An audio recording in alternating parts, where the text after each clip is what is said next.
Good afternoon, Year 5. It's Wednesday, the 24th of February, and we are doing some science this afternoon. Our learning question today is going to be, in which ways do plants reproduce? So within our learning question, we've got different learning objectives. So if you are in green group, your learning objective today is going to be describe ways that plants can be pollinated.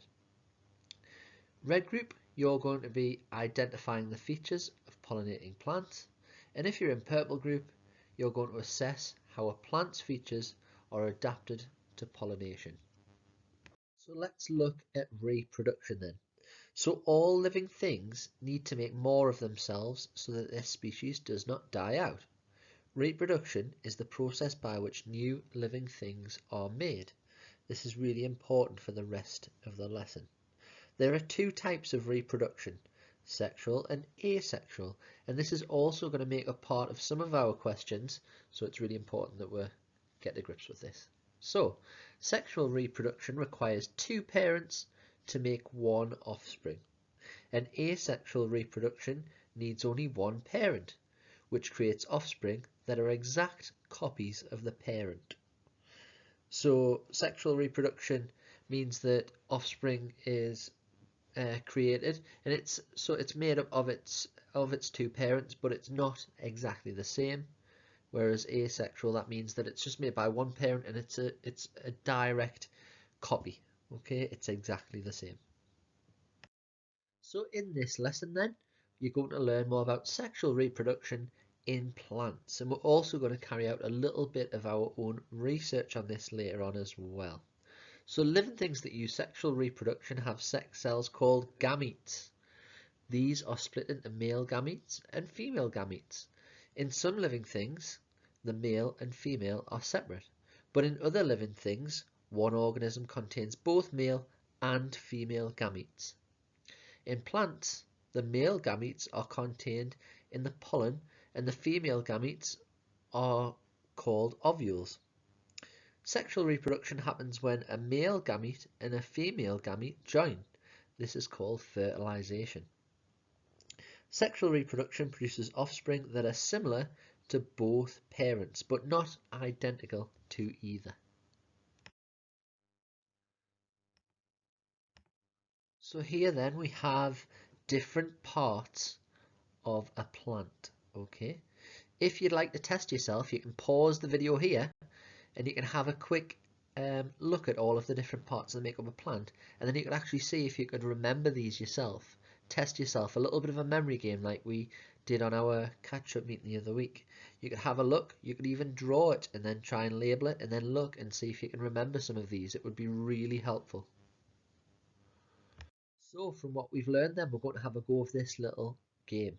If you're in class, you could pause the video, talk about it in class, and Miss can reveal the answers afterwards by playing the video again. Or if you're at home, you could have a go, see which ones you think go where, and then press play on the video to see where they go.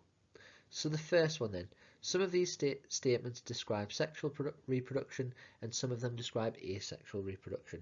Can you decide which they are? So the first one, offspring are similar to their parents but not identical.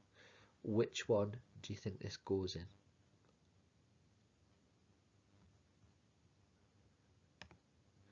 This one goes into the sexual reproduction.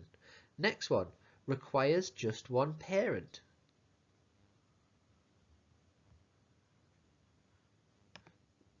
This one goes into asexual. Needs two parents.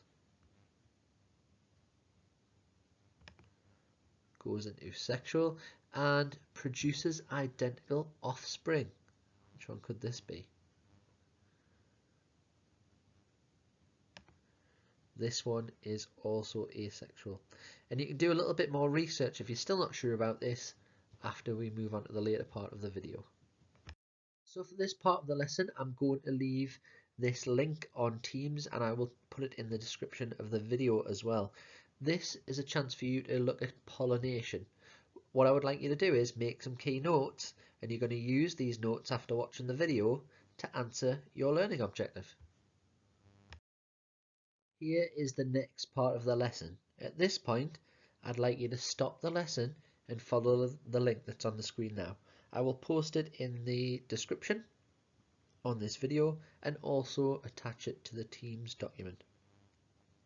On this, it will give you all the different parts of the plant and the purpose of those different elements that make up the plant.